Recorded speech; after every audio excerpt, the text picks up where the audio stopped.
नमस्कार, स्वागत है आपका आज के मुख्य समाचार में। बिहार में भारी बारिश का अलर्ट जारी हो गया है। कल ही आपने देखा कि किस तरह से बारिश में पूरा बिहार आपको डूबता हुआ नजर आया। पटना का तो हालत खराब हो गया था। पटना में चारों तरफ जल जमाव जैसी स्थिति देखी गई। और आज उससे भी बड़ी खबर है कि मौसम विभाग ने आज से लेकर अगले एक सप्ताह तक पूरे बिहार में भारी बारिश का अलर्ट जारी कर दिया है। तो आखिर किस जिले में किस दिन बारिश होगी, इस पर भी हम बात करेंगे। पहले नदियों की हालात देख लीजिए। तो पटना में गंगा और पुनपुन नदी खतरे के निशान के ऊपर चली गई है। कोसी, गंडक और बागमती नदी भी भयानक तरीके से अब तबाही मचाने लगी है। तो वहीं खगड़िया में गंगा के तेज बहाव का कहर देखा जा रहा है। कई गांवों में बाढ़ का पानी घुस चुका है। गांव है या चारों तरफ नदी पता ही नहीं चल पा रहा है, क्योंकि घर द्वार, खेत खलिहान सब कुछ तबाह हो गए हैं। ये आपको तस्वीरों में जो नदी की तस्वीर दिख रही है, पहले यहाँ गांव हुआ करता था, लेकिन इतनी ज्यादा खतरनाक स्थिति है कि सारे के सारे दर्जनों घरों को बाढ़ के पानी ने बहा कर ले गया। इनका नामो निशान तक मिट चुका है। खगड़िया की जरा ये तस्वीरें देखिए।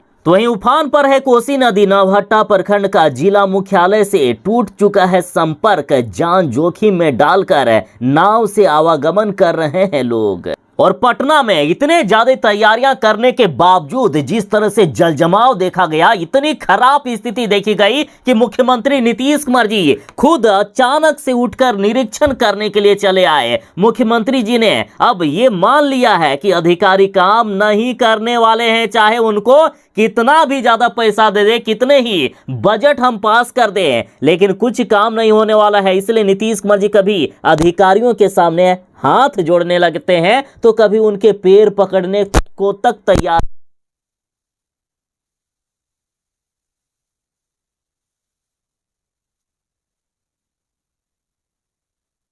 बात पटना की करें तो पटना के चारों तरफ जितनी भी बड़ी नदियां हैं सभी लाल निशान के पार पहुंच गई है। पटना वालों के लिए खतरा हर सेकंड बढ़ता जा रहा है, जिससे नीतीश कुमार जी काफी चिंतित हैं। पटना की बात करें तो गंगा, पुनपुन और सोन नदी खतरे के निशान से काफी ऊपर बह रही है।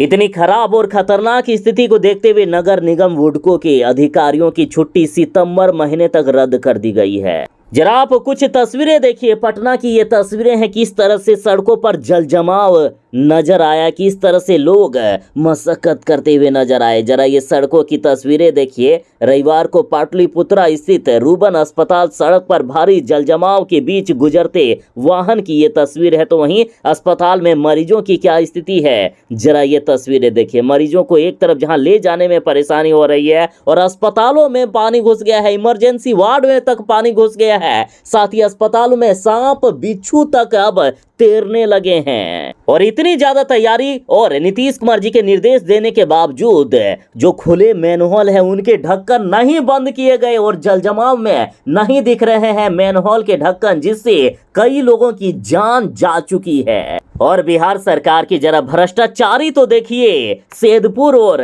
गोसाई टोला संप हाउस भी नहीं चला, जिससे सड़कों पर चारों तरफ जल जमाव जैसी स्थिति नजर आई। जरा देखिए किस तरह से घुटनों भर से भी ज्यादा पानी सड़कों पर बह रहा है, मानो पूरा पटना शहर तालाब में तब्दील हो चुका हो। तो वहीं देखिए गंगा के जलस्तर में वृद्धि के कारण पटना के एनआईटी घाट पानी में पूरी तरीके से भर गया। कई तस्वीरें हैं। गंगा के पानी घुसने के बाद बिंद टोली के लोगों का नाव ही एक सहारा बन गया है। सड़कों पर पटना में भी अब नाव चलाने की नौबत आ चुकी है। बिहार के कई जिलों का हालात खराब है। कोसी नदी को तो वैसे ही बिहार का शोक कहा जाता है, और यूं ही इनको शोक नहीं कहा जाता है। जरा देखिए कोसी नदी किस तरह से सहरसा जिले में तबाही मचा कर रख दिए हैं।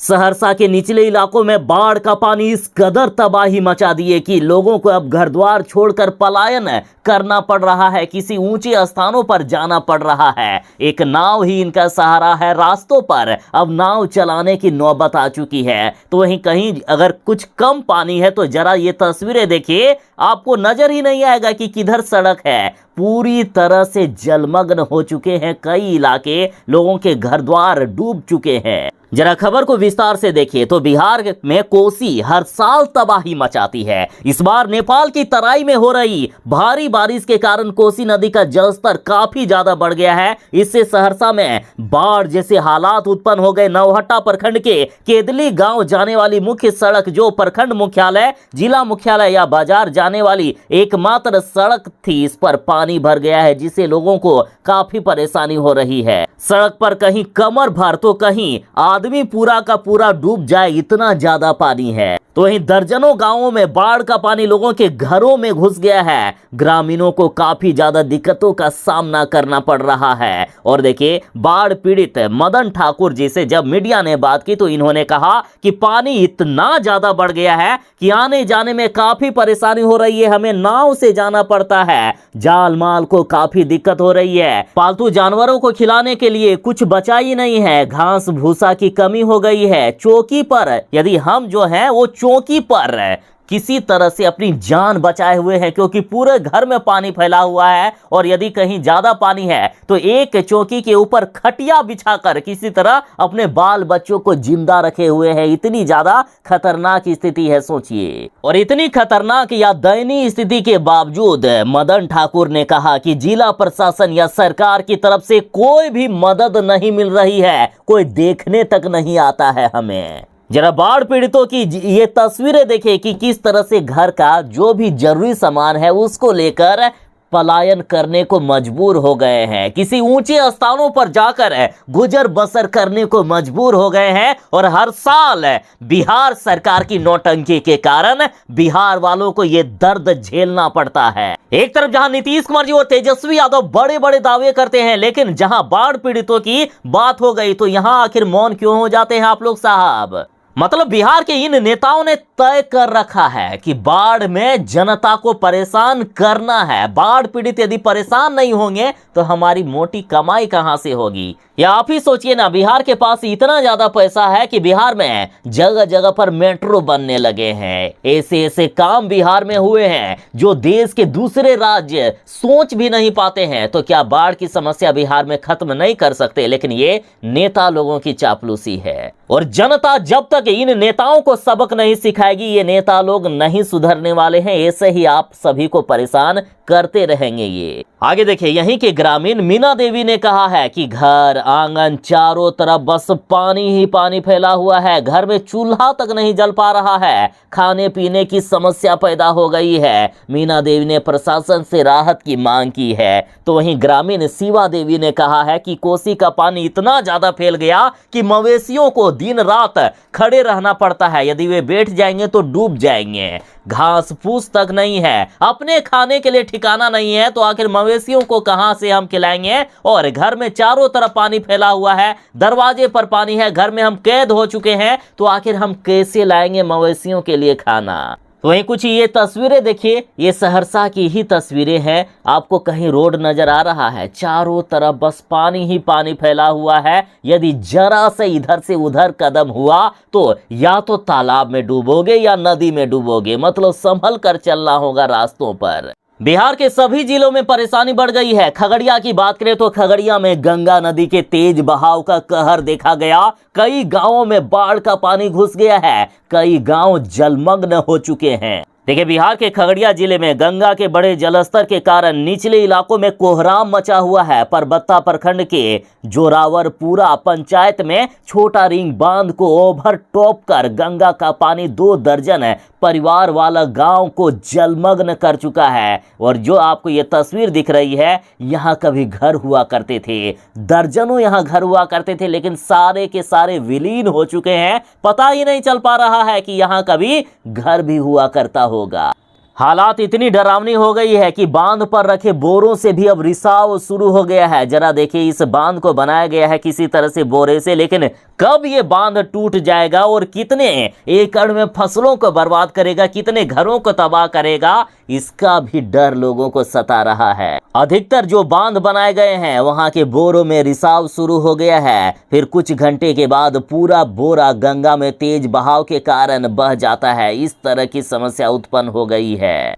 साथ ही गोगरी के एसडीओ सुनंदा कुमारी ने चिंता जताते हुए कहा कि जिस तरह से गंगा के जलस्तर में भारी बढ़ोतरी दर्ज की जा रही है, उससे अनुमान लगाया जा रहा है कि कुछ दिनों में बाढ़ से कई इलाके डूब जाएंगे, जिसकी तैयारी भी पूरी कर ली गई है। लेकिन सरकार हर बार ऐसे ही दावे करती है, लेकिन इनके दावों का क्या होता है आप जानते ही हो। और इधर पटना की बात करें तो पटना में गंगा और पुनपुन खतरे के निशान से ऊपर बह रही है। कोसी, गंडक और बागमती में भी भारी उफान देखा जा रहा है। पटना में गंगा नदी दीघा घाट, गांधी घाट और हाथीदह में खतरे के निशान से ऊपर बह रही है। वहीं पुनपुन पटना के श्रीपालपुर में खतरे के निशान से ऊपर है। इतना ही नहीं, गंगा, पुनपुन और सोन के अलावा कोसी, बागमती, बूढ़ी गंडक और गंडक भी खतरे के निशान से कई स्थानों पर पार कर चुकी है। बागमती नदी मुजफ्फरपुर जिले के बेनीबाद में 95 सेंटीमीटर खतरे के निशान से ऊपर है, तो वहीं कोसी नदी खगड़िया के बलतारा में खतरे के निशान से 111 सेंटीमीटर ऊपर बह रही है। तो वहीं नदियों के जलस्तर बढ़ने से कटिहार में बाढ़ ने तबाही मचाकर रख दी है। कई पंचायतों में शुद्ध पानी तक के लिए लोग तरसने लगे हैं। जरा तस्वीरें देखिए कटिहार के मोहना चांदपुर पंचायत में बाढ़ जैसे हालात उत्पन्न हो गए। अब ये सड़कों की तस्वीरें हैं। सड़कों पर लोग नाव से आवाजाही कर रहे हैं। बस एक नाव ही सहारा बन गया है इधर उधर आने जाने के लिए। और यदि किसी तरह से नाव पलट जाती है तो सड़कों पर लोग डूबने लगते हैं। सड़कों पर तैर कर अपनी जान बचानी पड़ रही है। इतनी ज्यादा दयनीय स्थिति हो गई है कटिहार की। देखिए, कटिहार जिला अंतर्गत बरारी प्रखंड क्षेत्र के मोहना चांदपुर पंचायत में बाढ़ का पानी घुस गया है। इससे पूरी तरह से लोगों की जनजीवन अस्त व्यस्त हो गया है। मोहना चांदपुर पंचायत की स्थिति दशकों से एक जैसी ही है। प्रत्येक साल इस पंचायत में बाढ़ का पानी आता है और सब कुछ तबाह कर देता है। इस साल तो और भी ज्यादा भयावह स्थिति देखी जा रही है। इस बार तो कारी, कोसी और गंगा नदी के जलस्तर में एक साथ वृद्धि होने के कारण मोहना चांदपुर पंचायत के 8 नंबर वार्ड से लेकर 17 नंबर वार्ड तक सब कुछ जलमग्न हो चुका है। बाढ़ की समस्या से यहाँ के लोग भयभीत हो गए हैं और एक एक बूंद शुद्ध पानी के लिए भी इनको तरसना पड़ रहा है। साथ ही दरभंगा, कटिहार, मुजफ्फरपुर, मधुबनी, सहरसा, सुपौल और गोपालगंज में भी बाढ़ का पानी घुस चुका है। मतलब परेशानियां इतनी ज्यादा है, इतनी ज्यादा दिक्कतें हैं जिसे शब्दों में नहीं बयां किया जा सकता है। और सरकार की बात करें तो मानो सरकार ने आंख मूंद लिए हो और कान में तेल डालकर सोई हुई है ये सरकार। अब यदि मौसम विभाग की बात करें तो मौसम विभाग ने कहा है कि बिहार में आज से लेकर अगले एक सप्ताह तक भारी बारिश का दौर जारी रहेगा और बिहार के लगभग सभी जिलों में बारिश को लेकर अलर्ट जारी कर दिया गया है। देखिए, मौसम विभाग ने 36 जिलों में बारिश को लेकर अलर्ट जारी किया। साथ ही मौसम विभाग का कहना है कि अगले 48 घंटों तक बिहार के इन 36 जिलों में बारिश का दौर लगातार जारी रहेगा। अगले 48 घंटों के बाद कुछ जिलों में हल्की बारिश होगी, लेकिन अभी एक सप्ताह तक आप यूं मान के चलिए कि बारिश बिहार में होने वाली है। और आज से अगले 48 घंटों तक जिन जिलों में लगातार बारिश हो सकती है वे जिले हैं मुजफ्फरपुर, सीतामढ़ी, पूर्णिया, कटिहार, अररिया, किशनगंज, पटना, नालंदा, गया, जहानाबाद, नवादा, शेखपुरा, लखीसराय, बेगूसराय, अरवल, रोहतास, कैमूर, भोजपुर, बक्सर, गोपालगंज, सारण, वैशाली, समस्तीपुर, दरभंगा, मधुबनी, सुपौल, शिवहर, खगड़िया, भागलपुर, मुंगेर और बांका। यहाँ भारी बारिश को लेकर अलर्ट जारी कर दिया गया है। हालांकि आज की बात करें तो आज बिहार के कुछ जिलों में बारिश में थोड़ी कमी हुई है। हमने थोड़ी देर पहले ही आपसे सवाल किया था कि क्या आज आपके जिले में बारिश हो रही है, तो 31% लोगों ने कहा है कि हाँ बारिश हो रही है, जबकि 69% लोगों का कहना है कि बारिश अभी नहीं हो रही है। तो कमेंट में जरूर ही बताइएगा कि आपके जिले में